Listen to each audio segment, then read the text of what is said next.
Hey, what's up, gang? That is El Condor Passa from the band The Dead Rocks. It appears on their album International Brazilian Sounds, and it appears on this episode of Monster Kid Radio with their permission. You can learn more about The Dead Rocks over at their website, deadrocks.com.br, or follow the links over in the show notes for Monster Kid Radio. That's monsterkidradio.net, and I'd like to welcome you to the website and the podcast.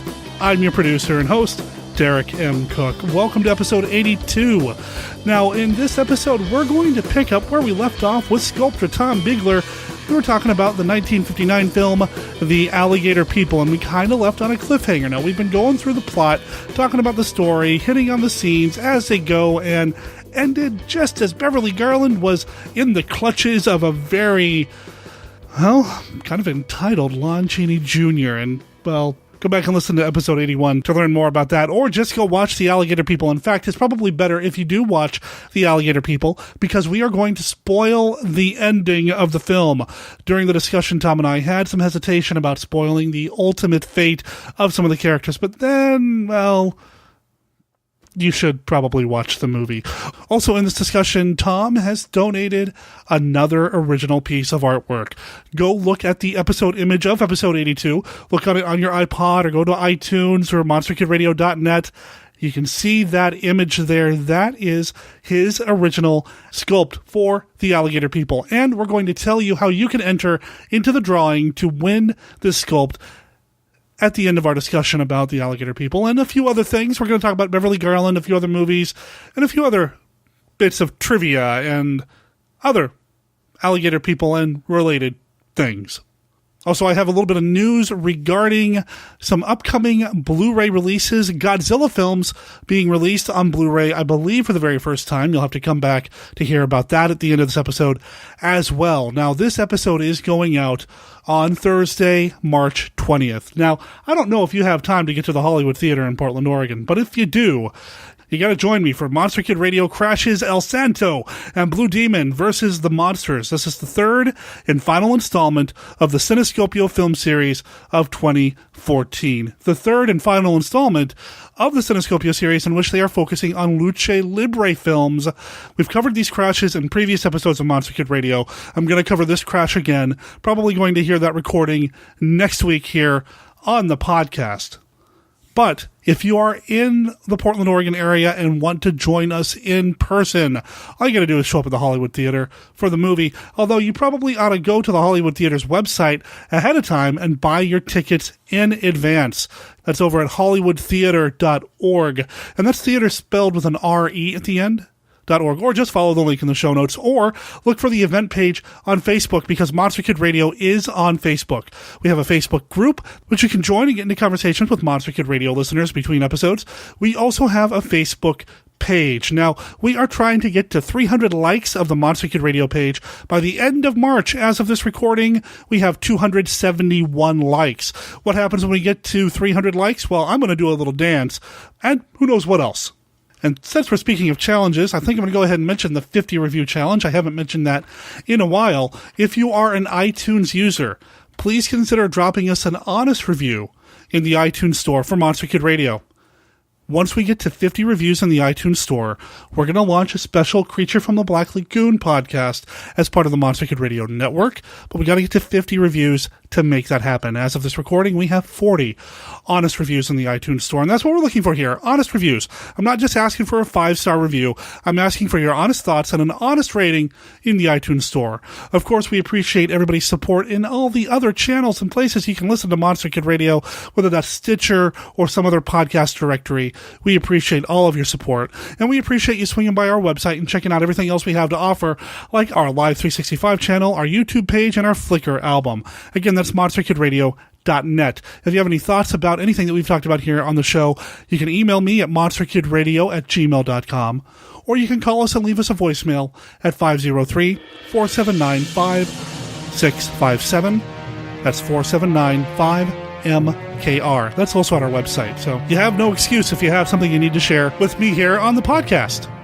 From a world beyond our own come the forces of nature unleashed.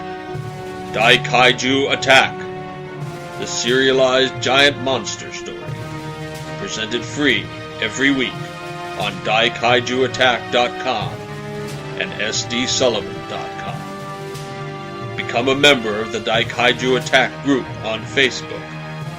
Join the action today.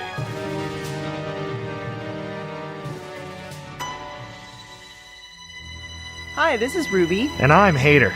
And we host the Mimiverse Bonfire Podcast.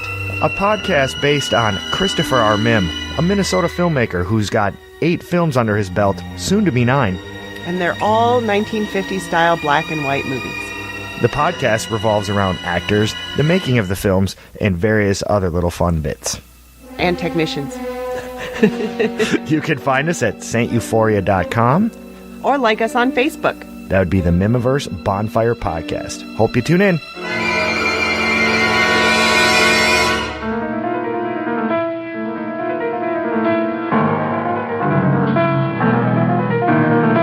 This is Jackie Ray Naaman Jones. I played Debbie in Monos, The Hands of Fate, and you're listening to Monster Kid Radio.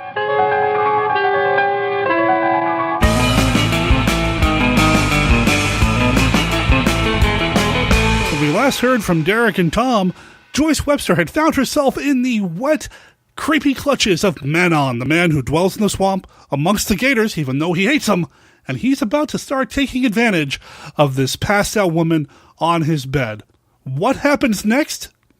Tom, why don't you tell us? So he figures out what the hell, and he just barely starts taking the blanket off her like he's going to continue with his ways. And that's when, thankfully, Alligator Man shows up. Alligator Man. And there's this pretty intense, almost cliffhanger-style fight scene, fist fight, all throughout this little shack. That's some amazing choreography. It's great. Flipping over tables and... Yeah, and it's kind of like just one long shot, too, so it's not like a lot of cutting around and editing to the beats or whatever. It's a really good fist fight. I liked it. I feel like the film was maybe sped up just a little bit. That's correct. That's exactly what I was going to say. It just looked a fraction quicker. Yeah, and I can't tell if that was really Lon or a stunt double doing the flips. Yeah, I was trying to look and see. They did a good job. I'm thinking it wasn't Lon. I can't imagine him, because he flipped over the table once, I think. Yeah, there's a full-on head-over-heels flip. Yeah, I don't know if Lon could do that. But Paul has saved his wife, and as he takes her back to the plantation, Madden starts yelling, "I'll get you, Alligator Man! You stinking gators, I hate you all. I'll kill you like any four-legged gator." Yeah. But yeah, so then Paul takes her back to the cypresses, correct? And he and his mother have a conversation, and more of that getting close to bordering on cartoony voice from him. It's unfortunate. Was that his real voice, you think? That I have no idea, Derek. Yeah, and then we're talking about Richard Crane, who played Paul Webster. Do we want to take a moment to talk about Richard Crane? We haven't really talked too much about him. Well, there's not a whole bunch about Richard. He was a so-so leading man during the 40s when all the real leading men were in the Army. And he had a decent career. That's what IMDb said. And then he went on to, once they came back, his career kind of went down a little bit. But he was in, Rocky Jones? Does that sound familiar? Space Ranger? I know what that is. I don't have any experience with that. I've never watched it. But yeah, I do know what that is, and I did see that he did quite a few episodes of that.